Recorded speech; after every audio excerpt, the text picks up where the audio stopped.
गुंफा भीतर प्रवेश करुछु।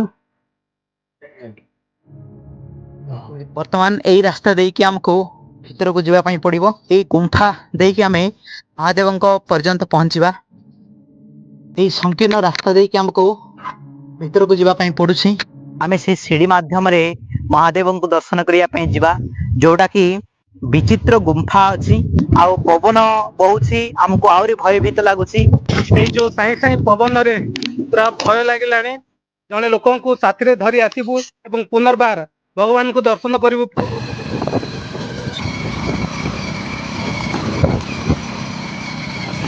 नमस्कार, पुणी थे आउ गोटे पावरफुल कंटेंट आपको स्वागत। आज आम एभलिया जगार आसिक पहुंचीचु जोटा कि बहुत बड़ गंतव्य स्थल अच्छी।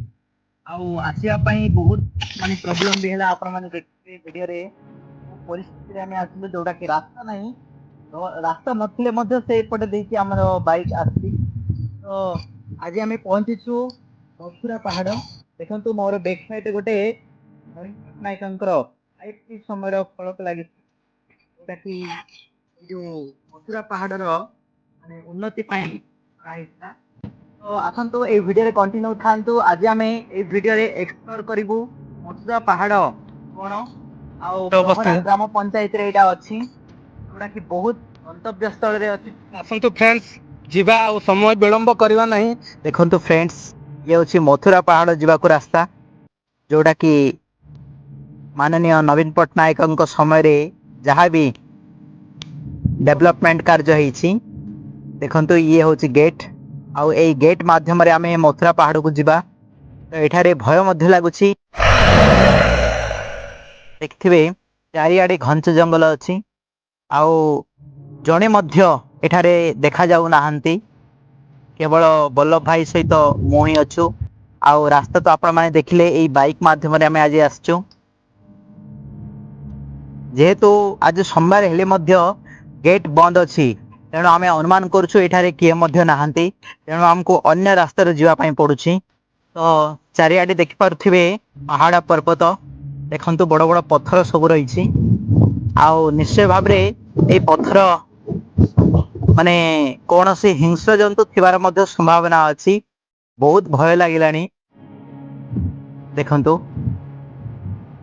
आउ पवन मध्य यही भलिया तुहा को तुहा बही चली। बल्लभ भाई रास्ता कड़ाउछंती, आउ सीढ़ी मध्य होईछि जीवा पई। किंतु दुर्भाग्यर कथा सोमवार हेले मध्य आज जड़े मध्य देखा जाऊ नाहंती। देखंतु बड़ बड़ गछ सब अच्छी, ये छोटिया छोटिया गुंफा सब रही। आउ किछि कही होनी ए गुंफा संधि रे कौन से हिंस्र जंतु भी थाई पारंती। देखंतु बल्लभ भाई गलेनी। हाँ, आज शक्ति को दर्शन करवा। आउ मां को दर्शन कर सारा पर आम भगवान भोलेनाथ को दर्शन करवा।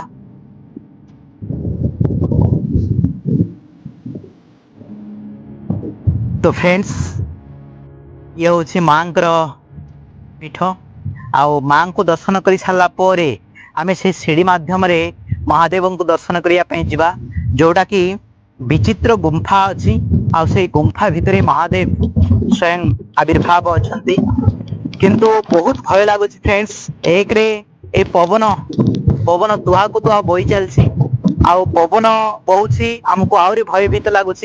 आउ ए जनशून्य जगार महादेव को दर्शन करने आज आम आसचु।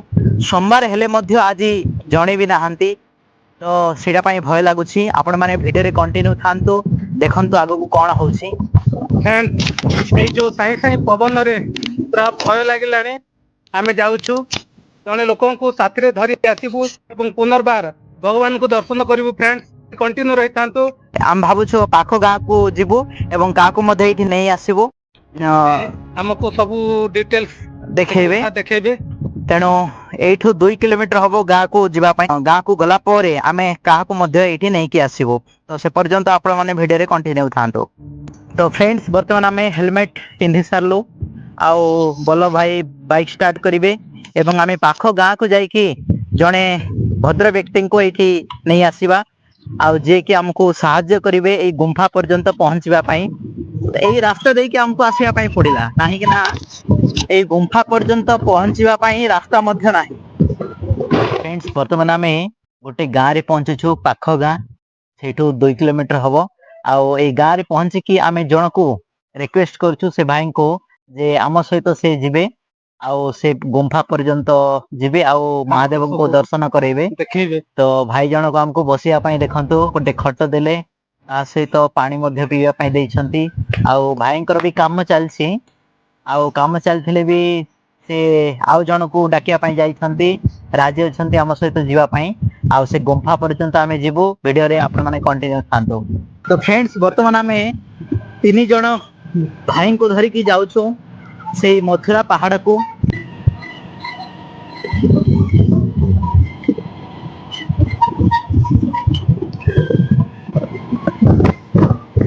ଫ୍ରେଣ୍ଡସ୍, ଦେଖନ୍ତୁ ଏଇ ଭାଇମାନଙ୍କୁ ଆମେ ଆଣିଛୁ, କାହିଁକି ନା ଏଇ ଭାଇମାନେ ହିଁ ଆମକୁ ଦେଖେଇବେ ଏଇ ଗୁମ୍ଫା ପର୍ଯ୍ୟନ୍ତ ଯୋଉ ରାସ୍ତା। ଆମକୁ ଭୟ ଲାଗିଥିଲା, ତେଣୁ ଆମେ ଗାଁକୁ ଯାଇ ଏଇ ଭାଇମାନଙ୍କୁ ସାଥିରେ ନେଇ ଆସିଛୁ। ତ ଭାଇମାନେ ଆମକୁ ଦେଖେଇବେ ମଥୁରା ପାହାଡର ଯୋଉ ରହସ୍ୟମୟୀ ଗୁମ୍ଫା।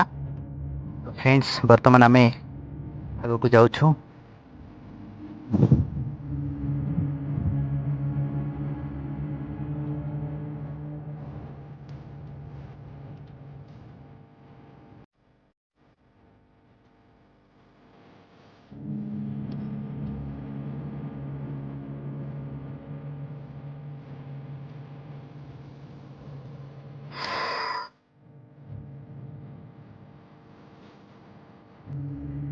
ବହୁତ ହାଲିଆ, କାହିଁକି ନା ଦେଖନ୍ତୁ ଏତେ ମାନେ ପାହାଚ ଅଛି, ପାଖାପାଖି 1000 ଉପରେ ଥିବ।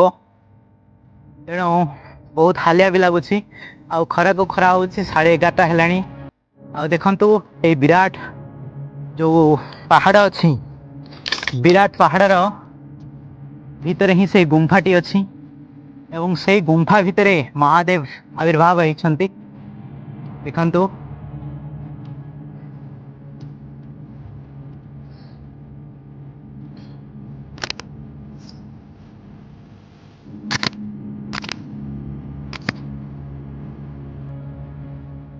ଯିବା ଆଗକୁ। ଫ୍ରେଣ୍ଡସ୍, ବର୍ତ୍ତମାନ ଆମେ ପାହାଡ଼ ଯୋଉ ଗୁମ୍ଫା ଭିତରେ ପ୍ରବେଶ କରୁଛୁ।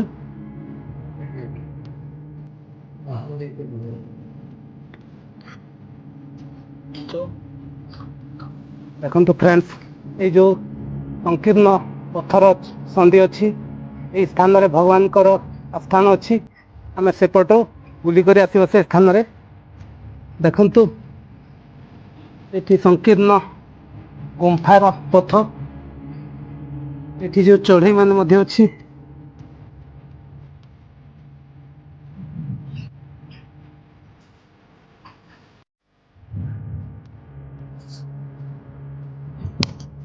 ଦୁଇଟି ପଥର ସନ୍ଧିରେ ଆମେ ଯାଉଛୁ ଗୁମ୍ଫାକୁ।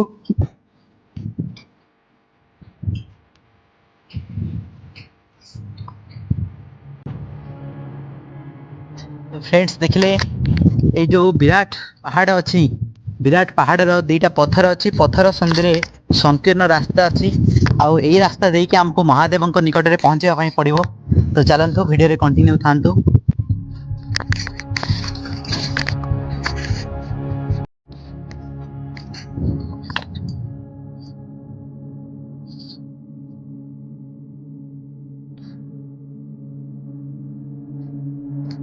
ଦେଖନ୍ତୁ ଫ୍ରେଣ୍ଡସ୍, କିଭଳିଆ ଭାବରେ ସଂକୀର୍ଣ୍ଣ ରାସ୍ତା ଅଛି, ଆଉ ସେଇ ସଂକୀର୍ଣ୍ଣ ରାସ୍ତା ଦେଇକି ଆମକୁ ଯିବା ପାଇଁ ପଡୁଛି।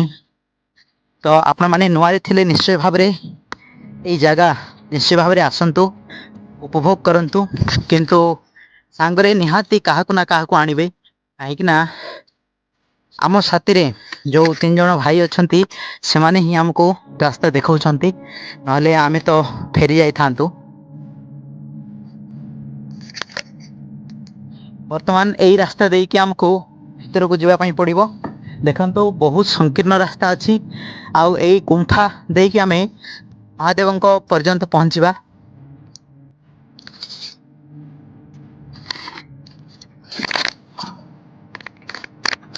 ଦେଖନ୍ତୁ ଫ୍ରେଣ୍ଡସ୍, ମାନେ ବହୁତ ସଂକୀର୍ଣ୍ଣ ରାସ୍ତା ଅଛି। ତ ଏଇ ସଂକୀର୍ଣ୍ଣ ରାସ୍ତା ଦେଇକି ଆମକୁ ଭିତରକୁ ଯିବା ପାଇଁ ପଡୁଛି।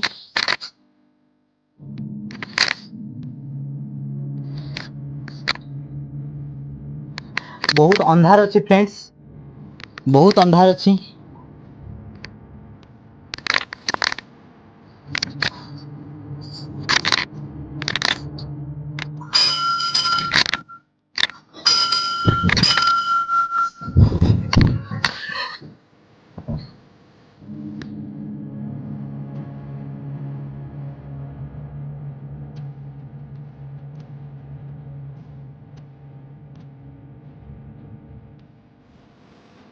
ଗୁମ୍ଫା ଭିତରେ ମହାଦେବଙ୍କର ଦିବ୍ୟ ଶିବଲିଙ୍ଗ ଆବିର୍ଭାବ ହେଇଛି। ଆଉ ଏଇଟା ମଥୁରା ପାହାଡ଼ ନାମରେ ପ୍ରସିଦ୍ଧ ଅଛି। ତ ଆପଣମାନେ ତ ଦେଖିଲେ କିଭଳିଆ ଭାବରେ ସଂକୀର୍ଣ୍ଣ ରାସ୍ତା ଅଛି ମହାଦେବଙ୍କ ନିକଟକୁ ପହଞ୍ଚିବା ପର୍ଯ୍ୟନ୍ତ। ଆଉ ଦେଖନ୍ତୁ ଉପରେ ସବୁ ଚଢ଼େଇ ଅଛନ୍ତି, ଆଉ ଏଠାରେ ପାଣିର ବ୍ୟବସ୍ଥା ମଧ୍ୟ ନାହିଁ।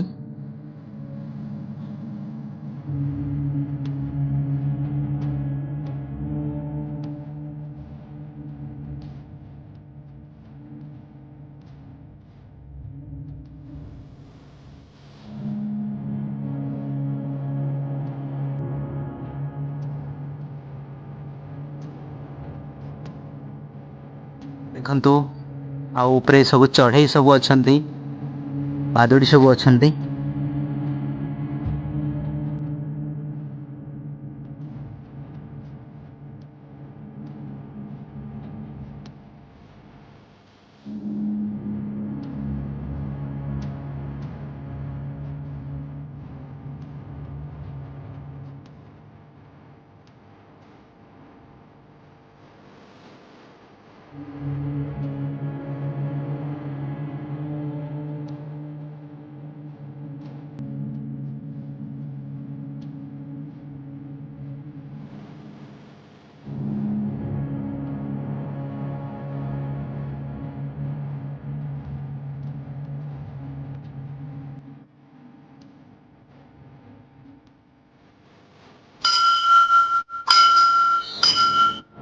ଆପଣମାନେ ମଧ୍ୟ ଘରେ ଆସନ୍ତୁ, ଏଇ ମଥୁରା ପାହାଡ଼ର ସୌନ୍ଦର୍ଯ୍ୟକୁ ଉପଭୋଗ କରନ୍ତୁ।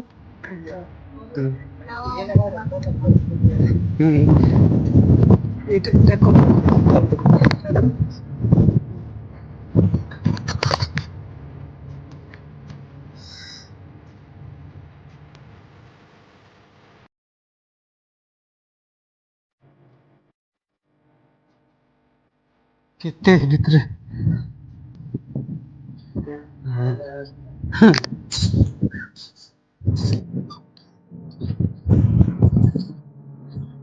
ତ ଫ୍ରେଣ୍ଡସ୍, ଆପଣମାନେ ଦେଖିଲେ ଆମ ଭିଡ଼ିଓ ମାଧ୍ୟମରେ ମଥୁରା ପାହାଡ଼ର ବିଚିତ୍ର ଗୁମ୍ଫା, ଆଉ ଗୁମ୍ଫା ଭିତରେ ମହାଦେବ କିଭଳି ଭାବରେ ଦିବ୍ୟ ଶିବଲିଙ୍ଗର ପ୍ରକଟ ହେଇଛନ୍ତି।